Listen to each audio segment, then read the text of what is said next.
Hi, I'm Daryl Sutton with CHAUVET, and welcome to Tech Talk. So over the last 20 years, I've had the honor and the privilege to work with several churches across the nation in both purchasing and deploying lighting systems for the worship environment. There's quite a few things that happen in this process that we're just not accustomed to because it's not something that we do on a regular basis. So today what I want to talk about are some of the fundamental things that I feel can really help you to be successful in your journey in deploying and purchasing of your lighting system. So before we get started with how do we apply the budget to our lighting design, I want to talk about the one thing that I think is the most important anytime we're making a decision, whether it's big or small, and that is asking the question, why? So we're going to ask the question today, why stage lighting in worship? And I think I've kind of boiled it down to kind of the four major reasons, although every ministry, every church will have a little bit different DNA and culture and purpose in the why. But I think the four main focuses that we are trying to accomplish by deploying stage lighting is we want to focus the listener's attention. We have to keep in mind that we're trying to create a one-on-one conversation between the individual who's communicating, whether it's pastor or it's the worship leader, and everyone in the congregation. Now, if we're broadcasting, obviously it's a little bit easier because it's just straight to a camera. It's not to every individual seat within the auditorium. So we leverage lighting to be able to focus the listener's attention exactly where we want with who's being communicated. The second reason is to create impactful and dynamic worship experiences.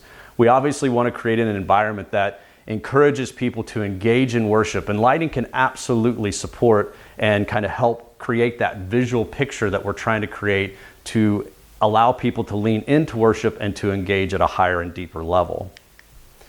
We all know that we have special events that go on at our church, whether it's youth conferences, women's conferences, or it's just the two biggest weekends of the year, Christmas and Easter. We all know that production values do increase during these special moments, so having a lighting system in place, ready to go, is always a benefit and is the purpose for a lot of people who are deploying lighting systems in the worship environment. And as we've all kind of recently seen, broadcast. If you weren't broadcasting 2 months ago, you are today. So even if it's just a basic stream through Facebook Live, or you're doing a full multi-camera shoot, lighting is extremely important. It's as important as your camera, quite frankly, to the actual product that you're capturing and you're distributing out to your remote congregation. So once we've defined the why, we have to understand the how. How are we going to deploy and go through this process forward? And I want to talk about a few challenges that I personally have experienced as I've worked alongside many churches over the years. And these are things that they didn't really think about at the beginning or really until they got more than halfway through the process and kind of created some speed bumps that slowed the process down and even maybe cost money that they weren't planning to spend. So a couple of the challenges that I want to talk about today is structural limits. Every facility is originally built with a specific structural integrity.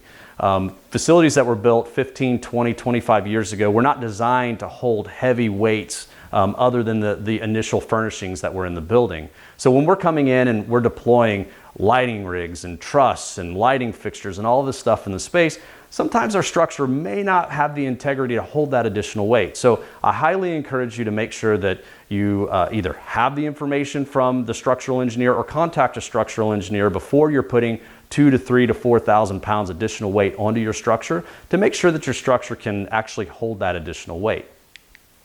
Other challenges we may have are architectural. Now this is obviously going to be dependent on your congregation and your facility, but there simply are some facilities like in this picture that are very ornate, and hanging theatrical style fixtures in the space where it's visible would not be desired. We want the lighting on the stage, we want to be able to light people effectively, but we don't necessarily want to see the fixtures hanging in the air. So we need to understand our architectural challenges so that way as we select our fixtures for the lighting design, we're selecting the right products and deploying them in the right places. Power, that's a big issue as well. Now, 10 to 15 years ago, it was more about available power to the building. Because again, the buildings were designed at a time frame where we really didn't need that much power other than the basic kind of commercial facility type power needs. But then when we're deploying conventional lighting fixtures that have tungsten and halogen sources that take all of this extra power, we were having to spend $30,000 to $50,000 to get a new transformer and additional power into the building. Today with LED technology, it's really not about the available power to the building, it's more about power distribution. So even though that it's not a concern necessarily from the we need to get more power to the building, it's about where do we need power and what is it going to cost to get the power where we need it. Now this one is probably only my church, but budget, that's always a challenge. You know, we always have these big dreams, but when we look at the money, we think, wow, that's a lot of money. And then we start kind of putting everything together. We realize, wow, we may not be able to accomplish everything with what we have today. So with that, I want to go ahead and we're going to go ahead and talk today, as I had mentioned, about applying budget to your lighting design. For those of you that know me, this next illustration will make a lot of sense. And if you don't know me, just so you're aware, I come from the Ozark Mountains in southwest Missouri. So I kind of look at things a little bit differently, and my analogies are a little different than some. So when I start to look at applying my budget to the lighting design, I think of a wagon wheel. There's the point, the Ozark Mountains. And the wagon wheel has three major components. It has the steel ring, outer ring, or the tire. It has the spokes, and it has the hub. Now, the reason I look at this, and let me explain a little bit more, is that you can remove that steel ring or the tire, and the wagon will still go down the road. It might be a little bumpy, may not be the smoothest ride in the world, but you can still get down the road. You can remove the outer ring and the spokes, and you could still get the wagon down the road. Transfer of weight goes from the wagon, goes to the hub, and it might be a little lopsided going down the road, but you could still transfer the weight to the road and still move down the road. So you can remove the outer ring and the spoke and still go down the road, but you can't remove the hub. And so that's kind of the point that we're making here. And the way that I apply this to our lighting design is I actually take that wagon wheel and I split it in half. And I lay my own rings over the top here, and we basically have the hub, we have the spoke, we have the steel ring and the tire. I redefine that for our purpose as zone 1, zone 2, and zone 3. Now this is regarding budget zones. This is not regarding lighting zones. So let's be very clear on that. I want to make sure to not confuse anyone there. Now there is a zone 1A, and we'll kind of get to that a little bit later. But I just want to mention it now for reference as we get further down the road. So if we take this half wagon wheel that I've turned to zone 1, 2, 3, and 1A, and we lay it over the top of a stage, this is what we want to kind of talk about here. So now that we've defined our 3 zones, 3.5 zones, let's go ahead and step into looking at each zone and how we apply the budget to the zones as we're going through the process. Now, we always are going to start with zone 1. So we have our pile of money. We want to make sure that we apply that money to zone 1 first, so on and so forth. So in zone 1 is what I call the mission critical zone.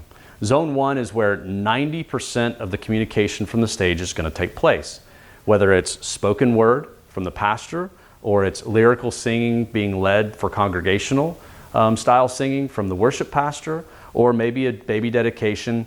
You know, where 90% of the communication, where we're wanting to focus the listener's attention the majority of the time on our stage. Now in this example, it's downstage center, and in most cases, that's where it would be. However, in some more traditional spaces where maybe the pulpit or to the left or to the right of the stage, those may be your mission critical zones. So what we want to do is we want to make sure that we light this zone well, and we figure out what do we need to do that, what is the funds needed to make that happen, and we apply that money and remove it from the allotted bucket, if you will, to pull from. We know that we've got the mission critical space, you know, well designed and funded. Now what we can do is then we can move on to zone 2 and zone 3. And we'll get to that in just a second. Zone 1, though, I do want to mention is typically a multi-source type fixture or setup. In this example, I'm actually using 3-point keys, and you can see here in this illustration the shadows that show that I have 3 lights on that area. One of the reasons I want to do that, again, it's my mission critical zone. I want to make sure that the individual, whoever's in that space, is well lit. over 180 degrees is what we're really shooting for. And some of that is because, you know, the viewer perspective in a large auditorium is from very different angles. If we're doing it for broadcast, you know, it could just be 5 or 6 or 3 or 1, as in this example, one angle. But this area we want to make is very well lit, so the individual is lit, like I said, about a little over 180 degrees. So that way, as they turn from side to side, there's still a very natural feel and is very approachable in the communication. So this is what it looks like from the front. Again, we've defined just a very, very small area for this example that we need to light and light very well with our 3 points. So once we've established that we've got the budget allotted and we're effectively lighting zone 1, we can move to zone 2. And zone 2 is still a key lighting application. It's just not as mission critical. It's kind of the secondary key light. In this example, I'm only showing 2 areas. You may actually have multiple zones that continue across that would be considered a budgetary zone 2, but multiple lighting zones across your stage if you have multiple individuals or you just need to be able to cover edge to edge of the stage. But in this example, I do recommend using at least a 2-point key if the budget allows. However, this is one area where I do feel like you can kind of value engineer back if we need budget for zone 3, which we'll get to here in a second. You could go back to a single source. You can see in this example that I have actually lit these individuals with just a single source, and it works and works really well. Again, it's not our mission critical zone, but we do want the individuals to be lit. We want them to be able to be seen. They are part of distributing or putting forth the message. And so this is what it looks like with zone 1 and zone 2 combined. I will mention that in a worship setting, your zone 1 is probably going to be a little bit higher in intensity. And that is because, again, we're trying to focus the listener's attention to who is leading. We still want the other individuals of the worship team to be lit because they are part of what's going on.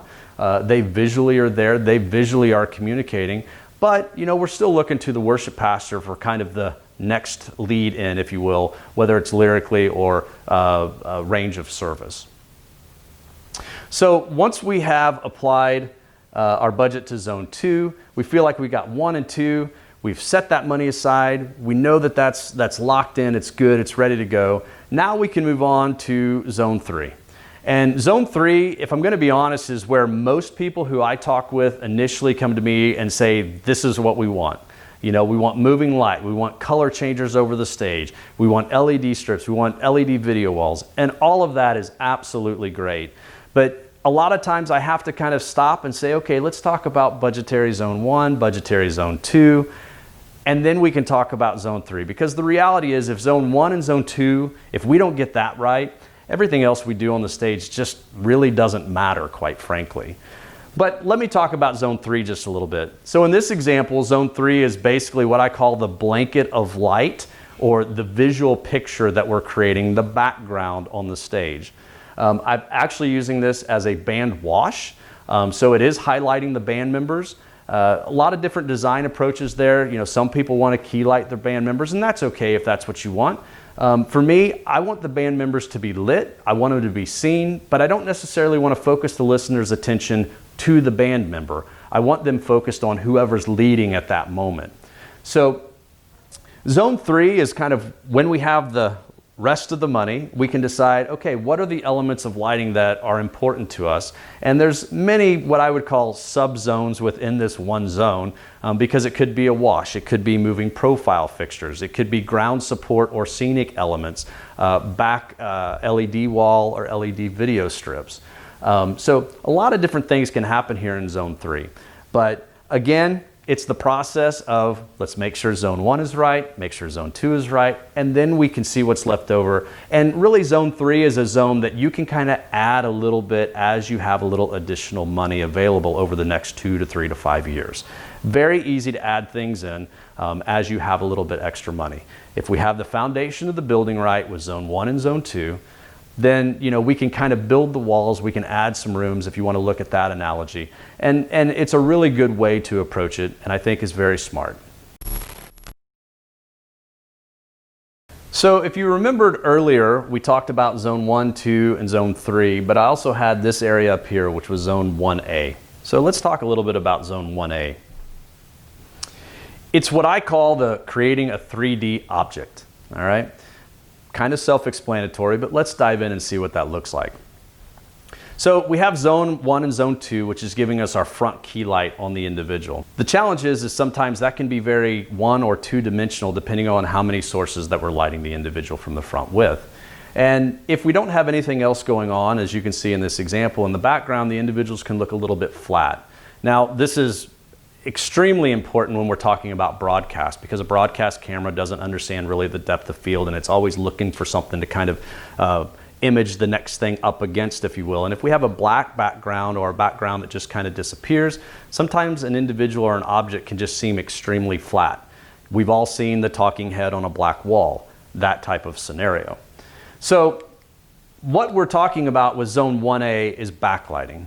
And even though for broadcast it is super important, it's mission critical, if I'm going to use that word again, but I also think that it's important for the live audience as well, because if you remember earlier we talked about we're trying to create a one-on-one communication between pastor or whoever's communicating and 100, 200, 300, or 1,000 individuals in the audience. And so what we're trying to accomplish, or what we can accomplish by using backlighting, is separating that individual off of the back wall, which creates more of a visual intimacy in communication. So let's just take a look at what does backlighting actually do. Backlighting is used to light the back of the individual. But most importantly, it's to really emphasize the rounding of the shoulders, the rounding of the head. It says, hey, this is a 3D object within the space that you're viewing. So this is what it looks like from above. As you can see, basically we have a really sharp attack angle coming in from the back, and we're lighting the individuals. Now, in this example, I have some in magenta and some in white. Really, it's designer's choice there. You can use white light, you can use colored light, and you may change that up even during service depending on what you're trying to accomplish and the dynamic feel that you're trying to create visually. So again, zone 1A, and we're going to go ahead and apply the front key light from zone 1, and actually I have zone 2 up there as well, so that way you can see it working together. Now, I want you to notice that in this example, the rounding of the head and the rounding of the shoulders, you can very much see that. So now the individuals look like a 3-dimensional object within the space that we're viewing, even though we have nothing else going on the stage other than front key light and a little bit of backlight on the individuals. So if we bring all 3.5 or 4 of the zones together, this is kind of the visual creation that we just created, where we can see everyone on stage. We can see all of the band members have a light from our zone 3. We have our backlighting, so we can see the individuals are a 3-dimensional object within the space. And we have our front key lighting, so we can see the emotion and we can connect with the individuals who are leading. We're very much focusing the listener or the viewer or the congregate's attention downstage center to our worship pastor, but then also being able to see the expressions and emotions of our worship team. So anyway, that is my approach to how I apply my budget to my lighting design. And I sure hope that the information that I provided you today will be helpful as you take your journey in deploying and purchasing your next lighting rig. I want to just share a little bit from my heart real quick before we leave. I know that you guys work tirelessly week in and week out, serving. Some of you paid, some of you volunteer. And I want you to know that for whatever reason, God has you there for a reason and for a purpose and for a season maybe.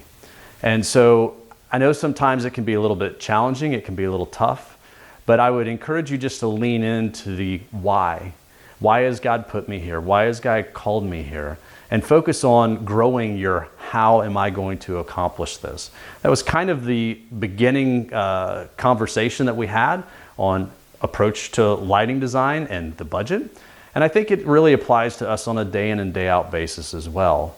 So, again, make sure you know the why you're there and really work daily on the how am I going to accomplish and support the why God has called me to be where I'm going to be. And so with that, I'm going to leave you with some words that a great friend of mine always says, and that is simply, work hard, but stay humble.